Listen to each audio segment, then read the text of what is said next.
आज मोहिशिला के बरतोला बाजार मैदान में तृणमूल कांग्रेस टीएमसी की ओर से एक चुनावी सभा का आयोजन किया गया। सभा की अगुवाई पार्टी के वरिष्ठ नेता और डॉक्टर देवाशीष सरकार ने की। सभा में बड़ी संख्या में स्थानीय लोग उपस्थित हुए। सरकार ने अपने संबोधन में राज्य सरकार की जन कल्याणकारी योजनाओं और विकास कार्यों को गिनाया। साथ ही उन्होंने विपक्ष पर हमला बोलते हुए आगामी चुनावों में टीएमसी को विजयी बनाने की अपील की।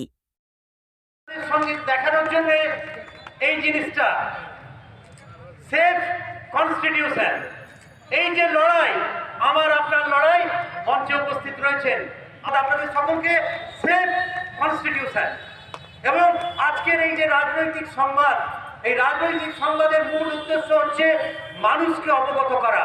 দেশ যে এক সংকটময় পরিস্থিতির মধ্যে দিয়ে যাচ্ছে, আমরা দেশের মধ্যে এক একনায়কত্ব দেখছি। আজকে এই বুলডোজার রাজ যেটা চলছে, এটা কখনো দেশের লোকতন্ত্র হতে পারে না, এটা কখনো জাতীয়তাবাদ হতে পারে না। যদি এই জাতীয়তাবাদের নমুনা হয়, তাহলে এই জাতীয়তাবাদ দিয়ে আমরা কখনো সংবিধানকে রক্ষা করতে পারবো না, কারণ এটা একটা কম্প্রোমাইজ জাতীয়তাবাদ। ভারতবর্ষ সকলের দেশ, যেখানে এই যে কনস্টিটিউশন, এটা একটা দেশের পিলার, আম জনতা একটা দেশের পিলার, আমি আপনি তার মধ্যেই পড়ি, আমরা আম জনতা। দেশের মিডিয়া একটা পিলার, দেশের জুডিশিয়ারি একটা পিলার। আজকে দেখা যাচ্ছে এই পিলারগুলোকে ভেঙে ছাড়খাড় করে দেওয়া হচ্ছে ভারতীয় জনতা পার্টির আমলে। আমরা কোথায় যাচ্ছি? আমরা যাচ্ছি এমন একটা জায়গায় যেখানে একটা ফ্যাসিস্ট সরকার জন্ম নিয়েছে, একটা ফ্যাসিজম জন্ম নিয়েছে। আমরা ফ্যাসিস্টদের উদাহরণ কি পাই? ফ্যাসিজমের সবচেয়ে বেস্ট উদাহরণ আমরা পূর্বতর জার্মানিতে পেয়েছিলাম। এর চেয়ে ভালো কোনো উদাহরণ হয় না। ফ্যাসিস্টদের উদাহরণ একমাত্র জার্মানিতে পাওয়া যায়। ফ্যাসিজমের ডেফিনিশন কি? ফ্যাসিজমের ডেফিনিশন হচ্ছে open terrorism and open dictatorship. তো ওপেন ডিক্টেটরশিপ আর ওপেন টেরোরিজম যদি কেউ করছে, সেটা করছে ভারতীয় জনতা পার্টি, তার কেন্দ্রের সরকার এবং তার নির্বাচিত নেতারা। আমরা নই, আমাদের সরকার হচ্ছে জনদরদি।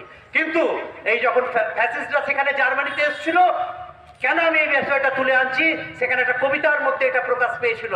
যখন জার্মানিতে ফ্যাসিস্টরা আসে, কিছু মানুষ বলেন আমি তো এই যুদ্ধে সামিল হব না, কেন তারা সোশ্যালিস্টদের বিরুদ্ধে লড়াই করছে, আমি সোশ্যালিস্ট নই।